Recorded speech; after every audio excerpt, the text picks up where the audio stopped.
अस्सलाम वालेकुम and welcome back grade 4। I am Saba, your science teacher. और आज हम स्टार्ट कर रहे हैं आपकी बुक का chapter number 2 which is about the animal world. Basically इसमें हमने सारे एनिमल लाइक बॉडीज़ के बारे में स्टडी करना है कि उनको सर्वाइवल के लिए क्या क्या चीज़ें चाहिए होती हैं, वो क्या क्या डिफरेंट एक्शंस करते हैं, क्या क्या एक्टिविटीज़ परफॉर्म करते हैं और किस तरह से करते हैं। बहुत ही एक फैसिनेटिंग चैप्टर होगा, आपको बहुत ज़्यादा नई चीज़ें सीखने को मिलेंगी। तो आए अपना लेक्चर स्टार्ट करते हैं। The animal world, it sounds like कि बस एनिमल्स की बात हो रही है, लेकिन in future you also realize कि इसमें ह्यूमंस की भी काफ़ी ज़्यादा एलिमेंट्स डिस्कस हो रहे हैं कि इंसान जो है उनको भी तकरीबन उन्हीं सब चीज़ों की ज़रूरत होती है जिनकी जानवरों को होती है, और उनको भी वही सब एक्शन परफॉर्म करने होते हैं जो बहुत ज़्यादा लिविंग बीइंग्स की तरह एनिमल्स को करने होते हैं। तो आए हम स्टार्ट करते हैं।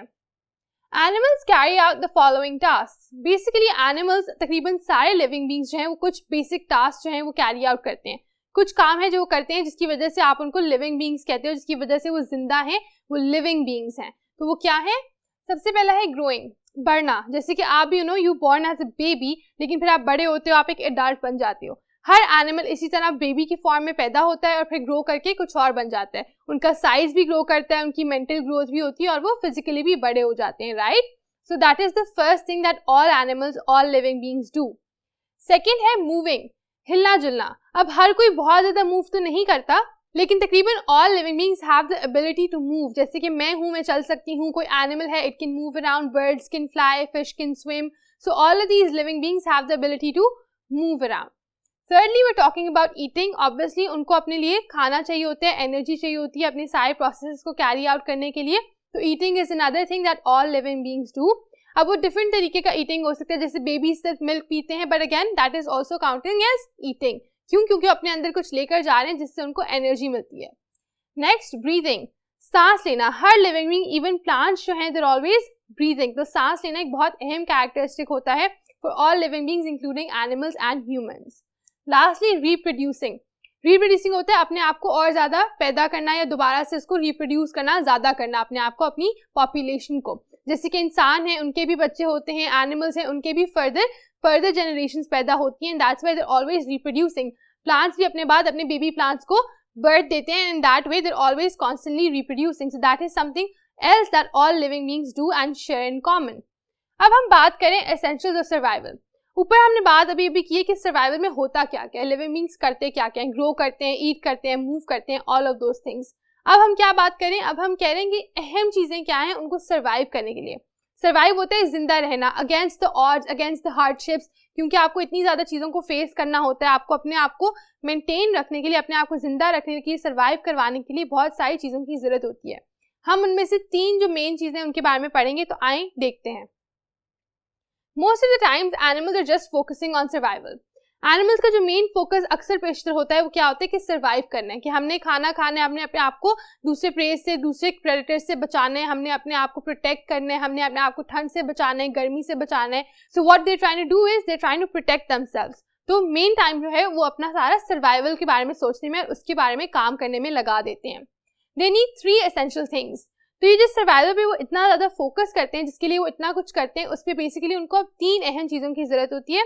सबसे पहला है पानी।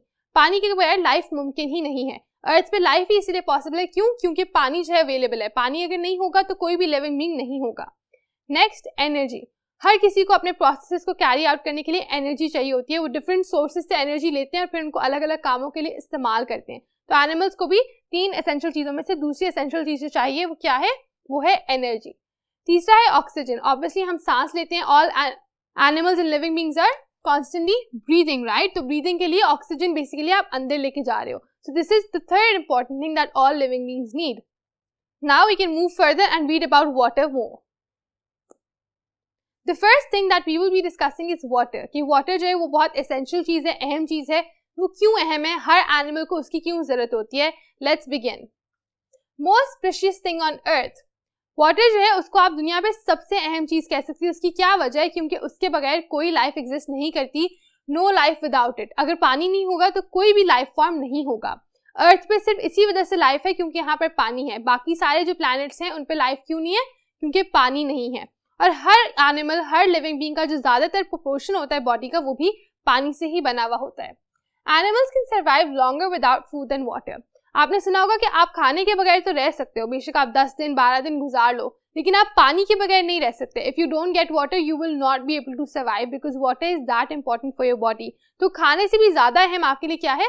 आपके लिए पानी खाने से भी ज्यादा अहम है हर एनिमल, हर लिविंग बीइंग के लिए. So that explains the importance of water.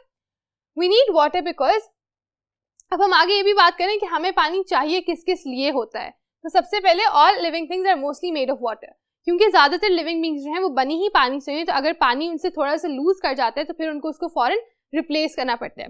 जैसे अगर आप स्वेटिंग करते हो, आपको पसीना आता है, उससे आपकी बॉडी का पानी जो है वो कम हो जाता है, इसलिए आपको दोबारा पानी पी के अपने आप को फिर से हाइड्रेट करना पड़ता है, फिर से वो पानी वापस अपने अंदर लाना पड़ता है.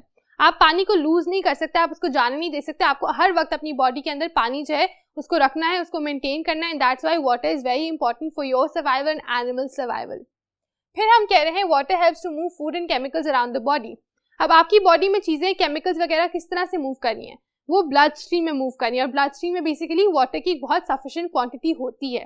तो आपकी बॉडी में चीजों को मूव कराने में आपके केमिकल्स को, आपके ऑक्सीजन को, आपके खाने के जो न्यूट्रिएंट्स हैं उनको आपकी पूरी बॉडी तक पहुंचाने में भी पानी का हाथ है. और ये सिर्फ आपके लिए नहीं, एनिमल्स के लिए भी अप्लाई करता है. वाटर हेल्प्स इन कूलिंग और heating of body according to temperature. ये बहुत ही एक इंटरेस्टिंग फिनोमेना है जो आप बड़ी क्लासेस में बहुत अच्छे से अंडरस्टैंड करोगे. जो पानी होता है वो आपके बॉडी के टेम्परेचर को मेंटेन करने में भी हेल्प करता है. अगर बहुत ज्यादा गर्मी होती है तो आपको पसीना आता है, राइट? तो आपकी बॉडी का पानी जो है वो स्वेटिंग के थ्रू बाहर निकल रहा है और आपकी बॉडी को कूल डाउन होने में हेल्प कर रहा है. और अगर बहुत ज्यादा ठंड होती है तो भी पानी आपकी बॉडी में डिफरेंट तरीके से ऐड करके आपको गर्म रखने पे काम करता है. So it is always regulating your body temperature. ठंड में वो आपके लिए गर्मी पैदा करते हैं और गर्मी में वो आपके लिए ठंड पैदा करते हैं. तो वाटर आपकी बॉडी के अंदर ये वाला काम भी कर रहा है. What is water made from? Now that we discussed कि वाटर क्यों इंपॉर्टेंट है, क्या अहमियत है, अब हम बात करें. छोटा सा क्वेश्चन आप ही की बुक में नीचे नोट पर लिखा हुआ था कि बना किससे है पानी, पानी किन चीजों से बनता है. तो हम इसके बारे में आपके एटम्स और मॉलिक्यूल्स वाले चैप्टर में भी बात करेंगे. तो mainly water is made from two elements, hydrogen and oxygen. दो केमिकल एलिमेंट्स हैं. ये आपका जो केमिकल टेबल होता है, पीरियोडिक टेबल जिसको कहा जाता है, उसके बारे में भी आप सीनियर क्लासेस में पढ़ोगे. तो उस पीरियोडिक टेबल के फिर दो एलिमेंट्स हैं जिनको मिलाकर पानी बनता है. एक है हाइड्रोजन और दूसरा ऑक्सीजन. इसका केमिकल फॉर्मूला होता है H2O, क्योंकि इसमें दो हाइड्रोजन के एटम्स और एक ऑक्सीजन का एटम मिलता है और फिर पानी को फॉर्मुलेट करता है, बनाता है. So that's it for water. Next will be discussing energy. आए आगे बढ़ते हैं. Energy. So right now we just discuss कि वाटर क्यों इंपॉर्टेंट है, वो हमारे लिए क्या क्या अहम फंक्शंस कैरी आउट करते हैं, हम उसके बगैर क्यों नहीं रह पाते. अब हम दूसरी चीज, जो दूसरी एसेंशियल चीज है एनिमल्स के लिए, उसको डिस्कस करें, और वो क्या है? वो है energy. So let's read. Required for all activities. तकरीबन हर एक्टिविटी के लिए आपको एनर्जी चाहिए. मैं जो अभी आपसे बोल रही हूँ, बात कर रही हूँ, मुझे इस साउंड को प्रोड्यूस करने के लिए भी एनर्जी चाहिए. Comes from the sun but not directly. तो जो हमारी मेन सोर्स ऑफ एनर्जी है हर लिविंग बीइंग की, हर एनिमल की, वो क्या है? वो सूरज है. लेकिन ये नहीं कि अभी मैं जाते हुए सूरज से एनर्जी ऑब्टेन कर रही हूँ. नो, डायरेक्टली मुझे एनर्जी नहीं मिल रही. एक तरीका है, एक साइकिल है जो अभी हम थोड़ी देर में डिस्कस करेंगे, उसके थ्रू आपकी एनर्जी पास ऑन होती है. लेकिन मेन जो सेंटर ऑफ अटेंशन है, जो सेंटर आ रहा है जहां से एनर्जी सबको मिल रही है, वो सूरज है. Rays from one organism to another through food. वो पास डाउन होती है एक ऑर्गेनिज्म से दूसरे खाने की सूरत में. इसको भी अभी आपकी फूड चेन में डिस्कस करते हैं.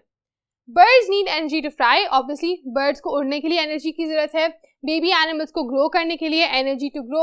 Energy help repairs bodies damage. जब आपको चोट लग जाती है, जब आपको कोई फ्रैक्चर हो जाता है या कोई भी इंजरी हो जाती है, उसको हीलिंग के लिए, उसकी फिक्सिंग के लिए, रिपेयर के लिए आपको एनर्जी की जरूरत होती है. You need energy to sing, run, etc. Sing, run, etc. Every activity, swimming, jumping, clapping, all of this requires energy. So basically, energy is so important कि उसके बगैर आप कोई भी function carry out नहीं कर सकते. A food chain shows how energy is transferred through food. अभी इस वाले पॉइंट में हमने बात की है कि एनर्जी जो है वो पास ऑन होती है एक ऑर्गेनिज्म से दूसरे ऑर्गेनिज्म में फूड की तरह से, फूड के तौर पर, फूड बन के. तो अब हम बता रहे हैं कि वो किस तरह होता है. वो होता है आपकी इस फूड चेन की तरह. यहाँ पर एक फूड चेन ड्रॉ हुई है. फूड चेन में सबसे ऊपर होता है सूरज. इसको फूड चेन इसलिए कहते हैं क्योंकि इसमें एक चेन बनी हुई है, एक चीज दूसरी चीज के साथ कनेक्ट हुई हुई है. तो सूरज जो है वो आपका फर्स्ट सेंटर होता है, यहाँ से मेन एनर्जी आ रही होती है. सूरज की एनर्जी जो है वो फिर किस में जाती है? वो जाती है प्रोड्यूसर में, जो कि नॉर्मली प्लांट्स होते हैं. तो एनर्जी प्रोड्यूसर में चली गई, प्लांट्स ने उस एनर्जी को इस्तेमाल कर लिया. जैसे कि प्लांट्स क्या करते हैं, उनके अंदर होती है क्लोरोफिल. वो सूरज की एनर्जी को एब्जॉर्ब करते हैं, वो उससे अपना फोटोसिंथेसिस करते हैं, उससे अपना खाना बनाते हैं. तो सबसे पहले प्लांट्स ने सूरज की रोशनी ली, उससे एनर्जी बनाई और वो प्रोड्यूसर्स कहलाए. उसके बाद प्राइमरी कंज्यूमर्स आ जाते हैं। अब कुछ एनिमल्स हैं जिस तरह के बटरफ्लाइज, फ्लाइज, बीटल्स वगैरह, वो क्या करती हैं, वो आकर प्लांट को खा जाती हैं। तो जो प्लांट ने अपना फूड बनाया था, जो एनर्जी ऑब्टेन की थी, वो अब प्राइमरी कंज्यूमर में उस बटरफ्लाई में चली गई। उसके बाद क्या हुआ, अब बटरफ्लाई को भी तो कोई खा सकता है ना, क्योंकि एक पूरी फूड चेन है। तो हो सकता है कोई बड़ा एनिमल, कोई ब्लू बर्ड, कोई हमिंग बर्ड आई और उसने बटरफ्लाई को खा लिया, या ग्रास हॉपर जो था यहाँ पर उसको खा लिया। जब सेकेंडरी कंज्यूमर ने उसको खा लिया तो वो क्या बन गया, वो सेकेंडरी कंज्यूमर। ये प्राइमरी होता है पहला, सबसे अहम वाला, राइट। सो प्राइमरी ये इसलिए कहलाता है, जो बटरफ्लाई थी, आपकी कोई भी एग्जांपल हो सकती है यहाँ पे, क्योंकि उसने फॉरेन प्रोड्यूसर से एनर्जी ले ली, उसने प्लांट को खा लिया। सारी एनर्जी सबसे पहले प्राइमरी कंज्यूमर जिसने खा लिया, जिसने यूज कर लिया। तो पहला कंज्यूमर आपका प्रोड्यूसर को खा लेता है।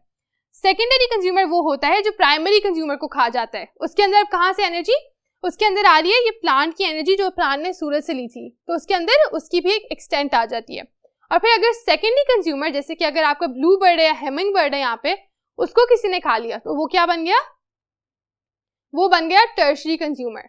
सो इन दैट मैनर सन ने एनर्जी दी आपके प्लांट को खा गई कोई प्राइमरी कंज्यूमर को खा गया सेकेंडरी कंज्यूमर, और सेकेंडरी कंज्यूमर को खा गया टर्शरी कंज्यूमर। इसमें अगर आप इंसानों को इमेजिन करो तो क्या होता है, सूरज से प्लांट्स ने एनर्जी बनाई, ठीक है। तो अगर मैंने एज अ ह्यूमन मैंने क्या खा लिया, मैंने फॉर एग्जांपल कोई प्लांट खा लिया, मैंने एक कैरेट ली, कैरेट ऑब्वियसली एक प्लांट से बनी हुई एक वेजिटेबल है। तो जब मैंने उस कैरेट को खा लिया तो मैं क्या बन गई, मैं प्राइमरी कंज्यूमर बन गई, क्योंकि कैरेट जो कि प्रोड्यूसर थी मैं वो खा गई। लेकिन अगर सूरज ने प्लांट को एनर्जी दी, फिर किसी काऊ ने या फिर किसी गोट ने उसको खा लिया, ठीक है, और मैंने फिर गोट का मीट खा लिया, घर में बनता है ना, आपके गोश्त बन जाता है, राइट।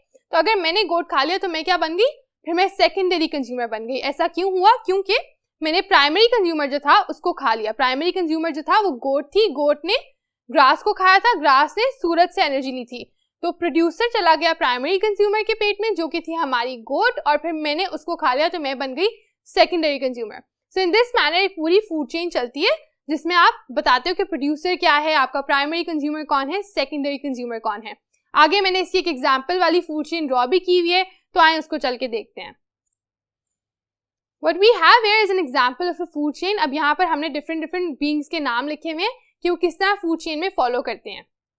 सबसे पहले आपका सूरज, ऑब्वियसली, क्योंकि हमेशा आपकी फूड चेन शुरू तो सूरज से ही होती है। मेन सेंटर जहां से आपको एनर्जी मिल रही है वो सूरज है। तो सूरज से आप नीचे आ गए ग्रास पे, ठीक है। ग्रास क्या होगी, ग्रास होगी आपकी प्रोड्यूसर। उसने सूरज से एनर्जी ली, फोटोसिंथेसिस किया और अपना खुद का खाना बनाया, अपनी खुद की एनर्जी बनाई। ग्रास को खा गई बटरफ्लाई। बटरफ्लाई ने जब ग्रास को खाया तो बटरफ्लाई क्या बन गई, हमारी प्राइमरी कंज्यूमर। क्यों, क्योंकि वो पहली कंज्यूमर है जिसने ग्रास को खा लिया। उसने खुद अपना खाना प्रोड्यूस नहीं किया, प्रोड्यूस सिर्फ और सिर्फ ग्रास करता है, बाकी सब खाते हैं, राइट। तो सूरज देता है, प्रोड्यूस एनर्जी करती है ग्रास या प्लांट्स, और फिर उसको ऑब्टेन करते हैं कंज्यूमर्स, उसको खाते हैं कंज्यूमर्स। बटरफ्लाई जो थी वो हमारी प्राइमरी कंज्यूमर है, क्योंकि सबसे पहले उसने ग्रास को खाया है। बटरफ्लाई को खा गई एक ब्लू बर्ड, तो ब्लू बर्ड हमारी क्या हो गई, वेरी गुड, सेकेंडरी कंज्यूमर। अब ब्लू बर्ड हमारी सेकेंडरी कंज्यूमर बन गई है और उसको खा गया एक फॉक्स, तो फॉक्स क्या हो गया, टर्शरी कंज्यूमर। इस तरह से एक पूरी फूड चेन चली, जिसमें सूरज से एनर्जी लेके प्लांट्स ने प्रोड्यूस की एनर्जी, और फिर उनको खाते गए, पहले प्राइमरी, फिर प्राइमरी को खा गया सेकेंडरी, और सेकेंडरी को खा गया टर्शरी। तो एनर्जी जो है सबसे ज्यादा यहाँ पर होती है और ये कम होती जाती है जैसे जैसे ये लास्ट ऑर्गेनिज्म तक पहुंचती है। ऑब्वियसली बात है, क्योंकि प्लांट्स ने जो एनर्जी बनाई वो बटरफ्लाई ने खाई, उसमें से थोड़ी सी यूज कर ली, थोड़ी सी वो हमिंग बर्ड, ब्लू बर्ड को दे दी। फिर ब्लू बर्ड ने जो एनर्जी बनाई उसने खाई, और फिर उसने उसमें से थोड़ी सी यूज कर ली और बाकी फॉक्स तक आई। तो by the end of the food chain आपकी एनर्जी कम होती जाती है। So that will be it for the topic about energy. अब हम इसको खत्म करते हैं। नेक्स्ट लेक्चर में हम बात करेंगे किसके बारे में, हम बात करेंगे ऑक्सीजन, जो कि तीसरी अहम चीज है for all living beings, all animals. So stay tuned and do log into my next lecture as well. Take care. Allah Hafiz.